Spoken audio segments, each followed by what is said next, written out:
And finally, the Wall Street Journal reporting President Trump will be submitting his landmark 30-year nuclear accord with Saudi Arabia to Congress for review. The catch, President Trump says that the deal only goes forward if Saudi Arabia normalizes relations with Israel and joins the Abraham Accords.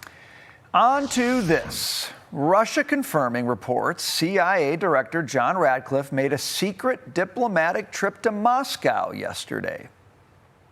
Data from an online flight tracking service showing Ratcliffe's plane on the ground for about 8 hours. The cryptic trip comes as Bloomberg reports Putin is considering escalating the war with Ukraine as peace talks appear to have hit a dead end. Joining us now to discuss, retired Navy Rear Admiral, Foundation for Defense of Democracy Senior Fellow, Mark Montgomery. Admiral, great to see you. What can you tell us about Ratcliffe's trip to Moscow? There were reports that he met with his counterpart there. So first, I think this is a fantastic visit. It's absolutely appropriate. He is the most mature adult leader in the national security team. I mean, he's got the real chops for this, and he's the right guy to go there and deliver a hard message. And I think he delivered a hard message over three things: Ukraine, NATO, and Iran. And I think it was all three, and I think he's the right guy to do it. If anything, it's overdue, and we really needed a tough guy to go in there and say, look, what you're doing in Ukraine is counterproductive. Doing a massive mobilization. What you're doing in NATO is counterproductive. These physical attacks on our European allies. And what you're doing in Iran is counterproductive, supporting the Iranians with targeting to hit U.S. bases. Okay, so that's the why him. What's the why now? Is there some new advantage emerging that makes this a great time to go there? Is there something else going on? Why, Admiral? So I think on all three of those, there's a why now. On the first one on Ukraine, it's clear that Putin is considering an extended mobilization. Every year he's been generating about 300,000 troops to go in, and then you've heard kind of anecdotally that like 40% are killed, 40% are wounded, and 20% come back damaged.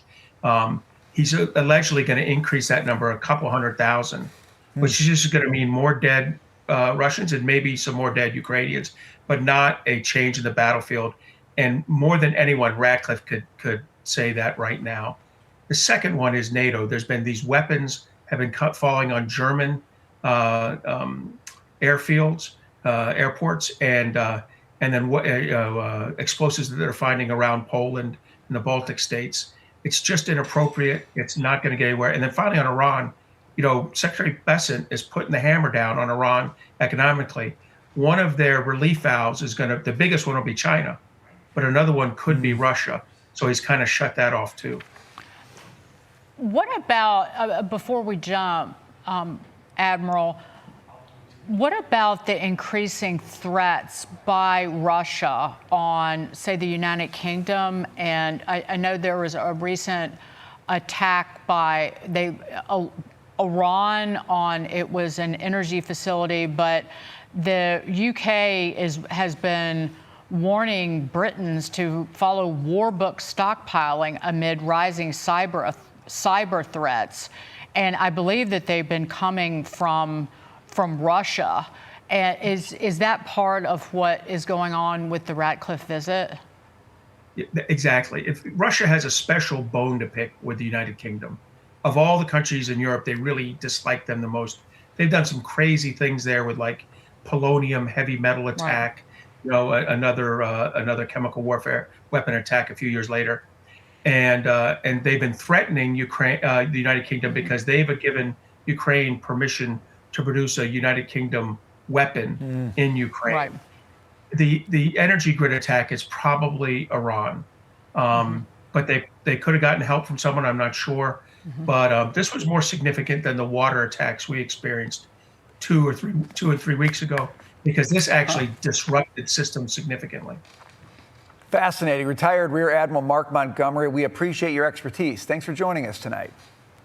Thank you for having me.